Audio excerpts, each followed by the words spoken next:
Hi, this is Robert Kiyosaki, and you're listening to Capital Hacking. This is the most important thing you can listen to today. Great news. So many of our capital hacking community will be together in Arizona in October 24th and 25th to speak on stage at the Alternative Asset Investment Summit, led by Matt Sorensen. Already, that's enough, right? That's all you need is the world famous Matt Sorensen, the leading voice on how to direct your IRA intelligently. How about Mark Kohler, one of the top voices in direct investing? Pace Morby, Robert Helms, your dear Josh here will be there. We're even trying to get Melanie there. So we'd love to have you join us. There's discount codes available for capital hacking listeners. Check out the show notes. Join us in Arizona. Here's the one. I have a dream. With great power comes great responsibility. I could do this all day. This is it. Don't get scared now. They may take our life, but they'll never take our freedom. Cinderella story out of nowhere. Did you know that the only thing we have to fear is fear itself? Capital hacking begins in 3, 2, 1. Welcome back to The Big Show. Josh McCallen here with the illustrious John Edwin. Thank you for being here with us. Absolutely. And, you know, I'm excited to do this podcast here today. It's something that Josh and I have talked about for months, where just him and I would kind of just, you know, ping pong ideas and let things flow on topics. Yeah. Let me share something about, just some concepts around designing your personal family, investing strategy, if that's where you're at, or ownership strategy, if you're doing your own operating businesses. You know, the word that I've been at, about 50 conferences over the last few years, and the word that I think comes up the most, you know, there's others, there's mindset, there's freedom. Those types of concepts come up a lot, and I think they're great. And then there's this other concept that's in dynamism or dynamic addition to that, and that is the word impact. Now, impact and legacy. John, I want to talk about this for a moment because it impacts or it affects so much of what we're working on, myself included. But how about you? You know I'm putting you on the spot here. How would you define legacy for you from your point of view? And then I'll try to do it from my point of view. What does legacy mean to you? Well, legacy to me, and it's also why I do a podcast with you, Josh, is because it's kind of like leaving a legacy, not just to impact our listeners, but also, you know, for the kids. It's funny, a lot of times I don't even think about it or promote it with my kids, but they'll come up to me asking me questions about people that we interview. They're like, "Oh, Dad, I heard you interviewed, you know, this person, and you and Josh interviewed this person, and tell me more about that." So that's obviously one way. Living legacy, yeah. Yeah, to create some legacy and some impact with the family. But, you know, another way is sitting down with your kids and discussing business. You know, talking finances at the table used to kind of be taboo. But in our household, if we get a good deal, a big deal, we always run through numbers with the kids. Like, hey guys, you know, we're working through this 1031 exchange. This is what we sold it for. This is what our taxes will be. This is our rollover number. This is what our purchase power can be to trade up on that real estate. So we're constantly getting the kids to think about creativity. And I think that sparks a lot of questions in their minds that they can then ask, because it's not the answers that you give, it's the questions that you can come up with that kind of really resonates and you learn so much from. So we're constantly talking about forward thinking with our family. Yeah. By the way, was there a moment when that changed? So you're growing up, there wasn't really talk about money. You guys were just grinding, and you're a grinder from the beginning. That's why you started your own company. So then you and Christine decided to bring that into your family. Do you remember when and why? Yeah, from a young age, you know, we felt like even when we first started buying real estate, we felt like we weren't very good at it in the beginning, by the way. I was horrible at it. I did everything wrong. But we felt that we wanted to include our kids. God forbid anything were to happen to us, you know, they're going to be left with all these properties, and without knowledge, they're gonna fail. What a great point! That right there, what you just described of living legacy. We had this great privilege to go down and see the people behind the Chick-fil-A phenomena, the Cathy family. And earlier we got to see the people behind the Hobby Lobby phenomena, the Green family. And specifically the Green family, because there are many generations involved in that business now. They all, clearly they have so much wealth, but it's so uninteresting to them. The wealth is uninteresting. The work is interesting. And then the responsibility of the wealth is interesting to them.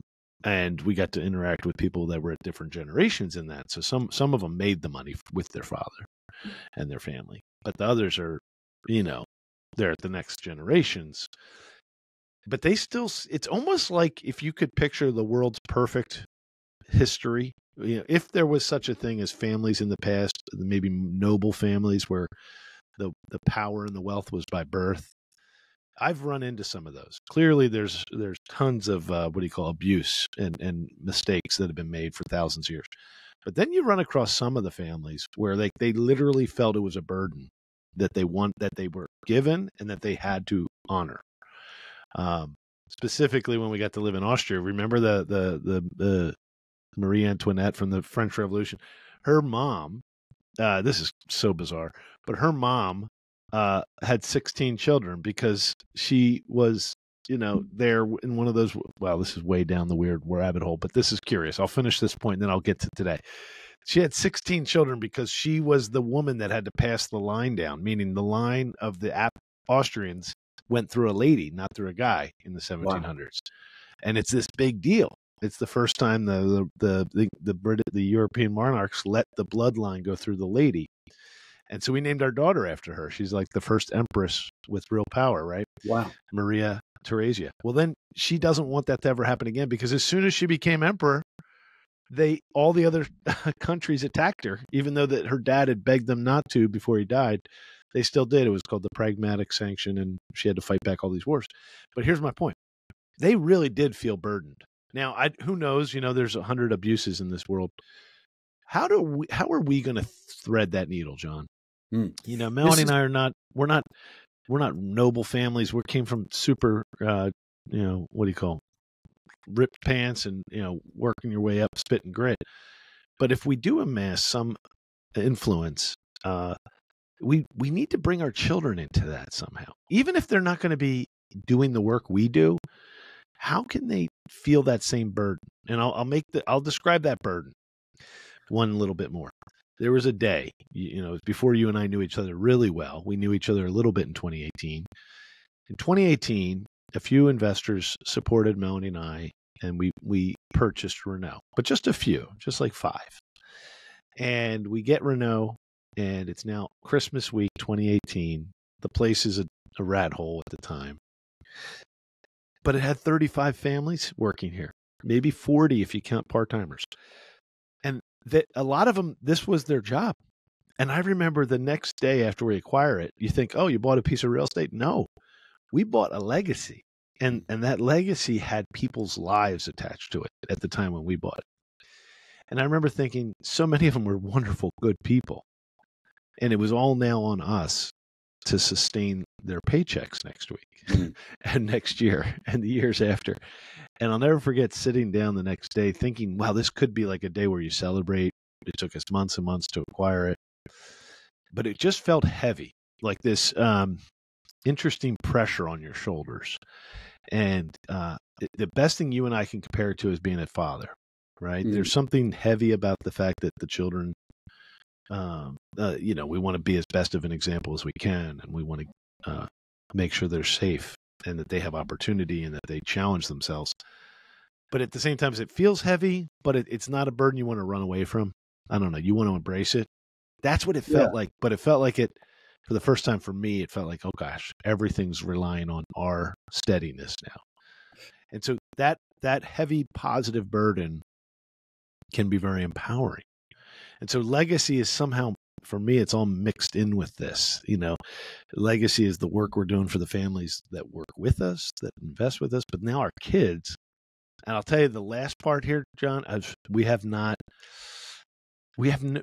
clear path on that. How to help the kids feel that positive stress, that positive pressure, that if they were given these responsibilities, if this business continues to grow and they, and there's any type of need for them to step in and help their parents or whatever, that responsibility. I don't know. Am I making some sense there, John? Maybe I'm just painting the picture of what it feels like. Well, as far as pressure is concerned, right? Pressure busts pipes or creates diamonds, right? From pressure. And that, what you said, is one of the reasons that Christine and I invest with Accountable Equity, is because you take that pressure and you feel it and you don't take it lightly, where families that are hardworking are working for you, right? So you want to make sure they can put food on the table. And then you have families who are investing with you, and you want to make sure that you make good on your investment and even overachieve in many circumstances. And that's really the reason why Christine and I decided to invest. And I know a lot of other families felt the same way. So thank you for that. That's one.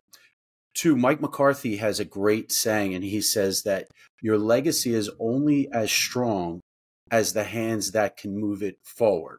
So we have to equip our children and our children's children to be able to move that legacy forward.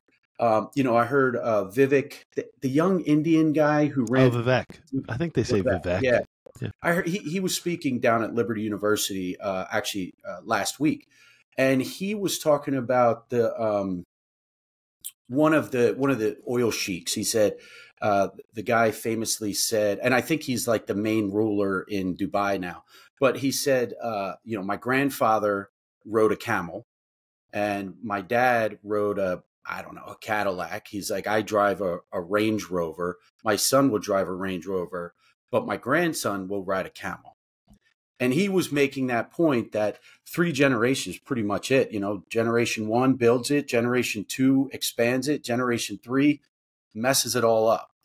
So Christine and I are already talking, and it's interesting we're having this conversation today. Yesterday morning, we were walking, and Christine brought up to me like, hey, when our kids have kids, I want us to pay for them to go to the private schools of our choosing, so that they're not growing up.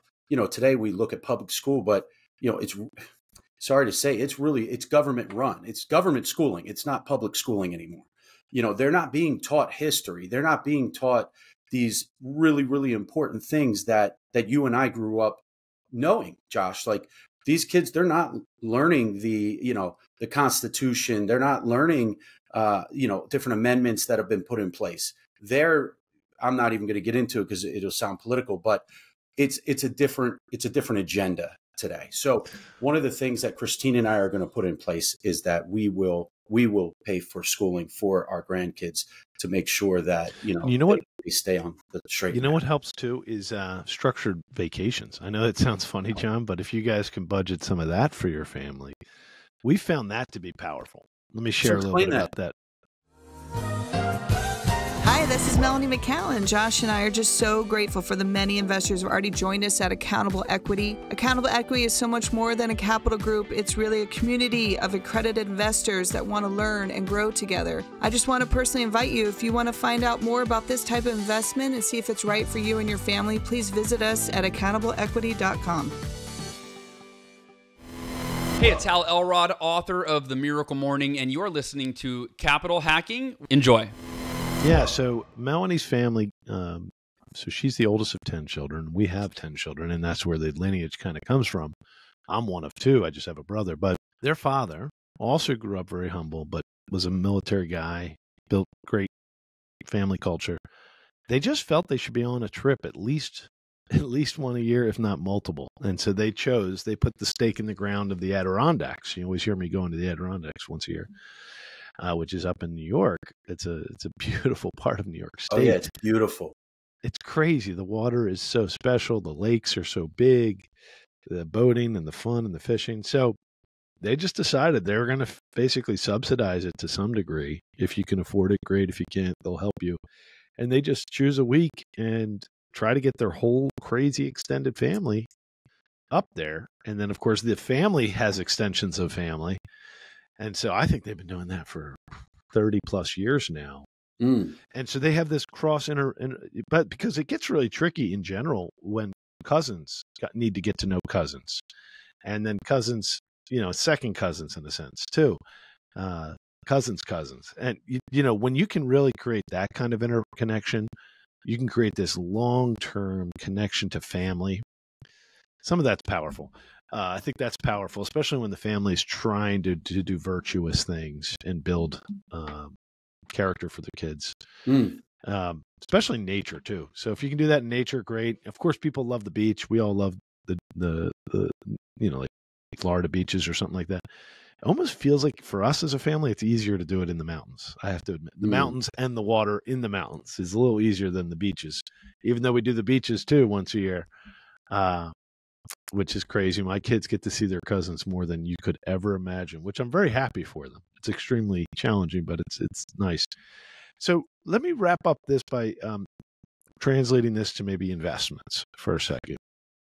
And one principle, I don't know if you think we do a good job explaining this, John, but it's this framework in my mind from reading Jim Collins and then Patrick Lencioni, this idea of flywheels and of if you're going to try to achieve that summer vacation, let's say, you're going to need, or whatever goods you're trying to do, you got to have like a way to afford it, the way to keep the momentum going. And so I tend to look at it as like right now I'm trying to figure out, as my kids grow to the next level, how can we create something valuable for them that will perpetuate us getting back together, that'll perpetuate us being involved in the legacy of the family's work. We're starting to see that our family's work is in the idea of hospitality and building operating companies that can support many families. So we wonder how to help our kids even see ways into that legacy. And I will tell you, our oldest is 24, our youngest is 4. We haven't figured this one out. Other than the kids having to do work in the summer at the resorts and dishwashing and food running, which they're learning, they love right it. There. They're learning they love it much by doing that type of stuff. We look at it as that's, menial and you're not learning, but they're learning because they're being surrounded by the culture that you and Melanie have created. That's one. And another thing I would suggest to you, which Christine and I do a lot of, but when we're sitting around the table as a family, we'll bring up certain situations or challenges that we're having in our business. And I would suggest that, like, hey guys, so we're having this X, Y, and Z, whatever it is. What do you guys think about that? And what suggestions do you have? Okay, so here's some super candor. My kids will say, why is everything so hard? Why is business so hard? And we're like, well, because we're building something. They're like, well, maybe you just shouldn't do it. That's actually what they say, John. So what is your response to that? That, like, I have adult children, like, maybe you shouldn't do it. Well, what would you say back to them? We have an answer, but how would you help me answer that? I would say, do you appreciate all of the things that you've grown up with? And yeah. I would probably go that way, because there is no way I'm working in a cubicle or an office, or I got to be on the move, brother. You know me, I got too much energy. I can't. You do. I'm not built to sit. For those of you who don't know enough about John, you should see this guy. He can get everything done in days that take people weeks. It's amazing. GSD. Remember I told you that, Josh. GSD. Get stuff done. Right. So Melanie and I, we respond by saying we feel called to this. And sometimes just like having children, it can be, without a doubt, maybe it's easier to not have children, right? But having children is harder, perhaps, but so rewarding and fulfilling. And maybe it's your purpose to have that baby or whatever. Well, in us, Melanie says she was called to have the 11th child is really the businesses, right? So you got the 10 real children, and the last one is the business, and we feel called to it. So maybe that's the message of this show is I think you'll find your chance to make impact when you find what you were called to do. And I think you're doing a great job, John, with your, especially your children, and they are so focused on growth and mindset and challenges, and they take it right on, head on. I've always been impressed. So I think you're doing a great job of that. I want to get better at that. But I think the listeners can take that. What is your calling? And through your calling, how can you leverage your talents to make a greater impact? Love it. Josh, thanks for your time today, buddy. Thank you. Cheers. Damn straight. We just got we got to the end of another great show. And everyone listening right now, you're the family and friends. Thanks for staying till the end. That was so fun. And hey, hit the like, hit subscribe. We're here to serve you guys. That's why we're doing this show. Josh is not paying me. I'm doing this off of my quote unquote sweat equity because we want to make a difference in your life. And then that ripple effect will continue to touch the world. Hey, amen, brother. Please check us out on capitalhacking.com, all the social media threads. And yes, I know you've probably already sent this episode to one of your best friends. Thank you. We love you. Just go right into your iPhone, hit the plus symbol. We'll talk to you later. See you next week. Share.